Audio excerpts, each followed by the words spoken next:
കരുളായിൽ നിന്നുമാണ് പടക്കളവുമായി വീണ്ടും പ്രേക്ഷകർക്ക് മുമ്പിലേക്ക് എത്തുന്നത്.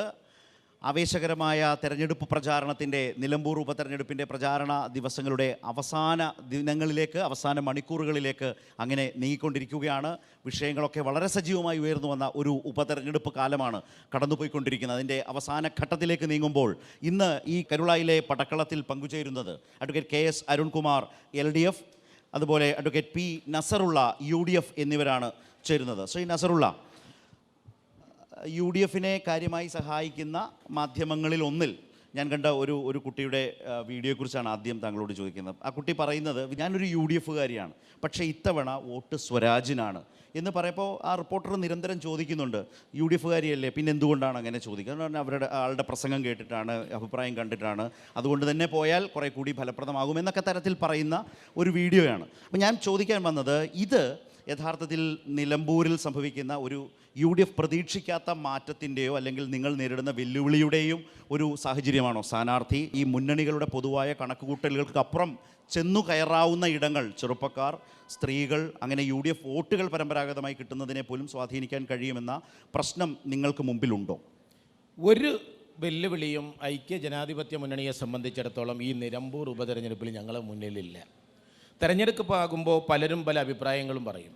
ഞങ്ങൾക്ക് കിട്ടുന്ന ഒരു ഫീഡ്ബാക്ക്, അവസാന ലാപ്പിലേക്ക് തെരഞ്ഞെടുപ്പ് നീങ്ങിക്കൊണ്ടിരിക്കുകയാണ്.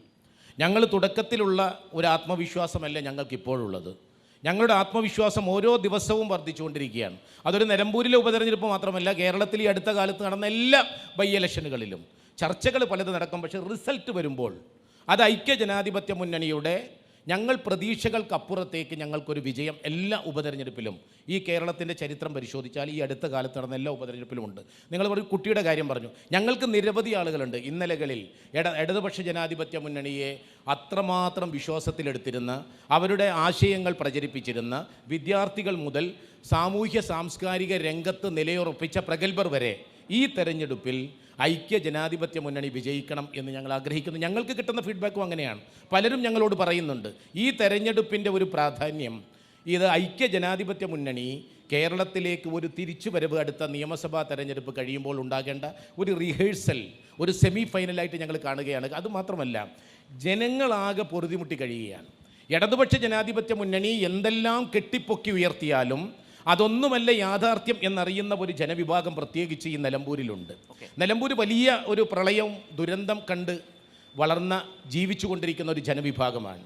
ഇവിടെ വന്യമൃഗങ്ങളുടെ ആക്രമണവും അതുമൂലമുണ്ടാകുന്ന മരണങ്ങളും നിരന്തരമായിട്ട് നടന്നുകൊണ്ടിരിക്കുകയാണ്. ആ കവളപ്പാറയിൽ ദുരന്തമുണ്ടായപ്പോൾ ആ ദുരന്തത്തിനിരയായവർക്ക് ഒരു ആശ്വാസം നൽകാൻ, പരിപൂർണമായി പരിഹരിക്കാൻ പോലും വർഷങ്ങൾ പിന്നിട്ടിട്ടും ഈ ഗവൺമെൻറ്റിന് കഴിഞ്ഞിട്ടില്ല. ഗവൺമെൻറ് ഒരു കാര്യവും ചെയ്തിട്ടില്ല. കഴിഞ്ഞ 9 വർഷമായിട്ട് ഇവിടെ ഇടതുപക്ഷ ജനാധിപത്യ മുന്നണി പ്രതിനിധാനം ചെയ്യുന്ന ഒരു മണ്ഡലമാണ്. 34 വർഷം ആര്യാടൻ മുഹമ്മദ് ആയിരുന്നു ഇവിടുത്തെ ജനപ്രതിനിധി. കഴിഞ്ഞ 9 വർഷത്തിനിടയ്ക്ക് ഈ നിലമ്പൂരിൽ നടന്ന വികസന പ്രവർത്തനങ്ങൾ ജനങ്ങൾക്ക് ഉയർത്തി കാണിക്കാൻ പറ്റുന്ന ഏതെങ്കിലും ഒന്ന് പറഞ്ഞ് വോട്ട് പിടിക്കാൻ കഴിയാതെ വീണ്ടും വർഗീയ ധ്രുവീകരണത്തിലേക്ക് പോവുകയാണ്. വിശദമായി നമുക്കതിലേക്കെല്ലാം തന്നെ വരാം. അരുൺ, ഏതായാലും തുടക്കത്തിൽ തന്നെ അദ്ദേഹം നിരവധി വിഷയങ്ങൾ ഒന്ന് സ്പർശിച്ചാണ് പോയത്. ഏതായാലും നിലമ്പൂരിലേക്ക്, ഇപ്പോൾ ഇവിടെ ഇരിക്കുന്ന മനുഷ്യർക്കൊക്കെ അരുണിനെ കുറേ കൂടി പരിചിതമാണ്. ടെലിവിഷൻ ചർച്ചകളിൽ, രാഷ്ട്രീയ ചർച്ചകളിലെ ഒരു നിത്യമുഖം എന്ന നിലയ്ക്ക് കൂടി ഞാൻ ചോദിക്കുന്നു, നിലമ്പൂരിലേക്ക് വന്നപ്പോൾ നിലമ്പൂരിൽ കണ്ട രാഷ്ട്രീയ കാഴ്ചയും അനുഭവവും അരുണിനെ സംബന്ധിച്ച് എന്താണ്? ഞാൻ സ്വരാജ് എന്ന സ്ഥാനാർത്ഥിയുമായി ബന്ധപ്പെട്ട് ചോദിച്ചു. അപ്പുറത്ത് ആര്യാടൻ ഷൗക്കത്ത് നിലമ്പൂരിന് അത്രമേൽ പരിചിതനായ ഒരാളാണ്. അപ്പുറത്ത് അൻവർ വീണ്ടും മത്സരിക്കും. ഒരു ഘട്ടത്തിൽ അൻവർ മത്സരിക്കുന്നില്ല എന്ന് പറഞ്ഞ് പല നിർദ്ദേശങ്ങൾ കൊടുത്ത് ജോയിയുടെ പേര് വെച്ച് അങ്ങനെയൊക്കെ മുന്നോട്ട് പോയി. UDFുമായി സഹകരിക്കാൻ പോകുന്നു എന്ന നില വന്നു. പിന്നീട് അതുണ്ടായില്ല. ഇങ്ങനെയൊക്കെ നിൽക്കുന്ന ഒരു നിലമ്പൂർ താങ്കളുടെ ഒരു കാഴ്ചപ്പാടിൽ എങ്ങനെയുണ്ട്? അതിലേക്ക് കടക്കുന്നതിന് മുമ്പ് ബഹുമാനപ്പെട്ട സുഹൃത്ത് പറഞ്ഞത്, ഒന്ന്, എല്ലാ ഉപതെരഞ്ഞെടുപ്പുകളിലും വിജയിച്ചു എന്ന, അത് തെറ്റാണ്. ഞങ്ങൾ 4 വർഷം മുമ്പുള്ള തെരഞ്ഞെടുപ്പിൽ 99 സീറ്റോടെ അധികാരത്തിൽ വന്നു. ഞങ്ങളുടെ കയ്യിലിരിക്കുന്ന ഒരു സീറ്റും ഇതുവരെ UDF വാങ്ങിച്ചിട്ടില്ല. അച്ഛൻ മരിച്ചപ്പം മകൻ മത്സരിച്ചു, ജയിച്ചു. വർഷങ്ങളായി നിങ്ങൾ ജയിക്കുന്ന സീറ്റാണ്. ഭർത്താവ് മരിച്ചപ്പോൾ ഭാര്യ മത്സരിച്ചു, ജയിച്ചു. തൃക്കാക്കര നിങ്ങളുടെ സീറ്റാണ്. പാലക്കാട് നിങ്ങളുടെ കയ്യിലിരിക്കുന്ന സീറ്റ് നിങ്ങൾ ജയിച്ചു. വേറെ ഒന്നും ഞങ്ങളുടെ കയ്യിൽ നിന്ന് നിങ്ങൾ മേടിച്ചിട്ടില്ല. രണ്ടാമത്, ഈ മണ്ഡലത്തിൽ വലിയ ദുരന്തമാണ്. അത് തന്നെയാണ് ഇവിടെ ചർച്ച. 34 വർഷം തുടർച്ചയായിട്ട് ഭരിച്ച വലിയ ദുരന്തങ്ങൾ ഇവിടെ ഉണ്ടായിരുന്നു. അതിനുശേഷം കുറേ വികസനം കണ്ടു. അതിനുശേഷം അതാണ് ഇപ്പോൾ ജനങ്ങൾ ചർച്ച ചെയ്യുന്ന ഒരു സാഹചര്യം. പിന്നെ കവളപ്പാറയുടെ കാര്യം പറഞ്ഞു. കവളപ്പാറയിലും കൃത്യമായിട്ടുള്ള പുനരധിവാസം പൂർത്തീകരിച്ചിട്ടുണ്ട്. ചൂരൽമല മുണ്ടക്കൈയുമായി ബന്ധപ്പെട്ട് കിടക്കുന്നു. കാരണം അവിടെ നിന്ന് ഒഴുകി വന്ന ശവശരീരങ്ങളൊക്കെ ഇവിടെ എത്തി. അവിടെ പുനരധിവാസത്തിന് കേന്ദ്ര ഗവൺമെൻറ് 1 രൂപ പോലും തരാത്തത് നിങ്ങൾ ചർച്ച ചെയ്യുന്നില്ല. ബാക്കിയെല്ലാം നമുക്ക് വരുന്ന ചർച്ച ചെയ്യാം. പിന്നെ എന്നോട് ചോദിച്ച ചോദ്യം, ഇവിടെ ജനങ്ങൾ വളരെ ഗൗരവത്തോടെയാണ് ഈ തെരഞ്ഞെടുപ്പിനെ കണ്ടത്. കാരണം അധിക്ഷേപവും അഹങ്കാരവും കെടുകാര്യസ്ഥതയും അതുപോലെ തന്നെ എന്താ പറയുക, ചെറുപ്പം എന്നൊക്കെ പറഞ്ഞാൽ ഇങ്ങനെ ഒരു അഹങ്കാരത്തിൻ്റെ ആൾരൂപമായിട്ട് ആളുകൾ മാറാൻ പറ്റുമോ? ആദ്യം CPM-ൻ്റെ സ്ഥാനാർത്ഥിയെ OLX-ൽ തെരഞ്ഞു നടന്നു. തെരഞ്ഞെടുപ്പ് പ്രഖ്യാപിച്ചു മെയ് മാസം 25-ാം തീയതിയാണ്. അന്ന് തന്നെ പാർട്ടിയുടെ സംസ്ഥാന സെക്രട്ടറി പറഞ്ഞു മെയ് മാസം 30-ാം തീയതി പാർട്ടിയുടെ സംസ്ഥാന സെക്രട്ടേറിയറ്റ് ഉണ്ട്, ഉച്ച സമയമാകുമ്പോഴേക്കും ഞങ്ങൾ പ്രഖ്യാപിക്കുമെന്ന് പറഞ്ഞു. 2 ദിവസം കഴിഞ്ഞപ്പോഴേക്കും മിസ്റ്റർ M. സ്വരാജ്, നിങ്ങൾ നിലമ്പൂർകാരനല്ലേ, നിങ്ങൾക്ക് ധൈര്യമുണ്ടോ, ധൈര്യമുണ്ടെങ്കിൽ വന്ന് മത്സരിക്ക് എന്നൊക്കെ പറഞ്ഞ് OLX തെരഞ്ഞു നടക്കുമ്പോഴാണ് അവരുടെ ഘടകകക്ഷിയുടെ പ്രധാനപ്പെട്ട നേതാവ് പോയി BJP-യുടെ സ്ഥാനാർത്ഥിയായി മാറി. ഒന്നാമത്തെ കാര്യം.